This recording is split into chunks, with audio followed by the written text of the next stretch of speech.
একটা টেবিলে সেই 3-4 ঘন্টা চারমিনার ঠোঁটে জ্বলতো।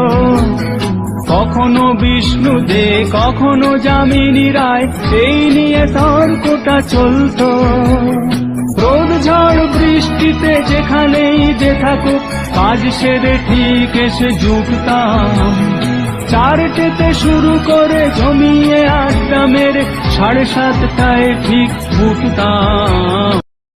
একটা টেবিলে সেই 3-4 ঘন্টা চারমিনার ঠোঁটে জ্বলতো। কখনো বিষ্ণু দে কখনো যামিনী রায়, এই নিয়ে তর্কটা চলতো। রোদ ঝড় বৃষ্টিতে যেখানেই যে থাকুক, কাজ সেরে ঠিক এসে জুটতাম। 4টেতে শুরু করে জমিয়ে আড্ডা মেরে 7:30টায় ঠিক উঠতাম।